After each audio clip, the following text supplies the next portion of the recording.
সুপ্রিয় দর্শক আসসালামু আলাইকুম।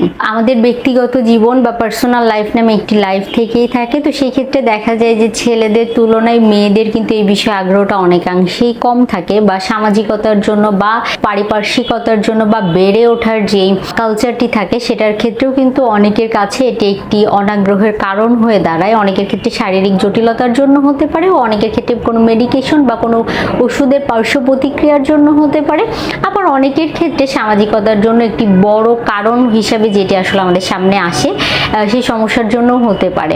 তো আসলে আমি দর্শক আপনাদের সামনে এই বিষয়টি নিয়েই কথা বলবো যে মেয়েদের যদি আসলে যৌন আগ্রহ কমে যায় সেই ক্ষেত্রে কোন কোন খাবার খাদ্য তালিকায় রাখতে হবে।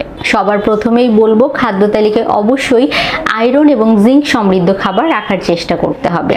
আয়রন এবং জিঙ্ক জাতীয় খাবার আমরা কোথা থেকে পেয়ে যাই? আয়রন এবং জিঙ্ক জাতীয় খাবারগুলো আমরা পেয়ে যাই হচ্ছে দেখা যায় যে প্রোটিন জাতীয় খাবার যেগুলো আছে, যেমন মাছ, মাংস, ডিম, দুধ, ডাল, বাদাম, এগুলো থেকে। তো নিয়মিত এই খাবারগুলো খাদ্য তালিকায় রাখতে হবে। কিন্তু সামাজিকতার জন্য কি হয়ে থাকে, মেয়েরা দেখা যায় যে অধিকাংশ ক্ষেত্রে মাছ বা মাংসের পোর্শনটা একেবারেই গ্রহণ করে না, বা দেখা যায় যে বাসায় সব থেকে কম পরিমাণ প্রোটিন জাতীয় খাবারই আসলে মেয়েদের থালায় পড়ে থাকে। তো আসলেই এই বিষয়টিও কিন্তু অন্যতম একটি কারণ হিসাবে দাঁড়ায়। যদি শরীরে জিঙ্ক এবং আয়রনের পরিমাণ কম থাকে সেই ক্ষেত্রে কিন্তু যৌন আগ্রহ অনেকাংশেই কমে যেতে পারে। সেই জন্য অবশ্যই নিয়মিত একটি করে ডিম, 1 গ্লাস করে দুধ, পর্যাপ্ত পরিমাণে মাছ, মাংস, কিছুটা বাদাম খাদ্য তালিকায় রাখতে হবে। এর পরবর্তীতে বলবো ওমেগা 3 ফ্যাটি অ্যাসিড সমৃদ্ধ খাবারের কথা। ওমেগা 3 ফ্যাটি অ্যাসিড সমৃদ্ধ খাবারগুলো আমরা কোথা থেকে পাই?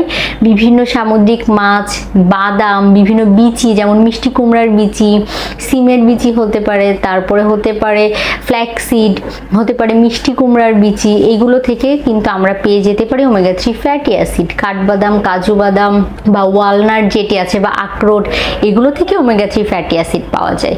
এই জাতীয় খাবারগুলো নিয়মিত গ্রহণ করার মাধ্যমেও কিন্তু আপনার শরীরে বিভিন্ন হরমোনাল ইমব্যালেন্স জনিত সমস্যা কিছুটা হলেও কমানোর ক্ষেত্রে এটি সাহায্য করবে, পাশাপাশি আপনার যৌন আগ্রহ বৃদ্ধি করতেও সেটি সাহায্য করবে। খাদ্য তালিকায় কি রাখতে হবে? এর পরবর্তীতে রাখতে হবে সেলেনিয়াম সমৃদ্ধ খাবারের, কেননা সেলেনিয়াম সমৃদ্ধ খাবারগুলোও কিন্তু দেখা যায় যে যৌন আগ্রহ বৃদ্ধি করতে সাহায্য করে থাকে। এর পরবর্তীতে বলবো অবশ্যই ভাজা পোড়া জাতীয় খাবার, অতিরিক্ত তেল মশলা জাতীয় খাবার, বাসি পচা খাবার এড়িয়ে চলতে হবে। কেননা দেখা যায় যে অনেক মেয়েরাই খাবার কিছুটা অবশিষ্ট আছে, তারা এটি স্টোর করে রাখেন, পরবর্তীতে এটি 2 বার গরম করে গ্রহণ করেন। এর ক্ষেত্রেও কিন্তু দেখা যায় যে সেটি শারীরিক জটিলতা যেমন তৈরি করে, পাশাপাশি যৌন আগ্রহ যেটি আছে সেটি কমিয়ে দিতে পারে। আবার ডুবো তেলে ভাজা খাবার যেগুলো আছে সেগুলো যদি পোড়া তেলে বা ডিপ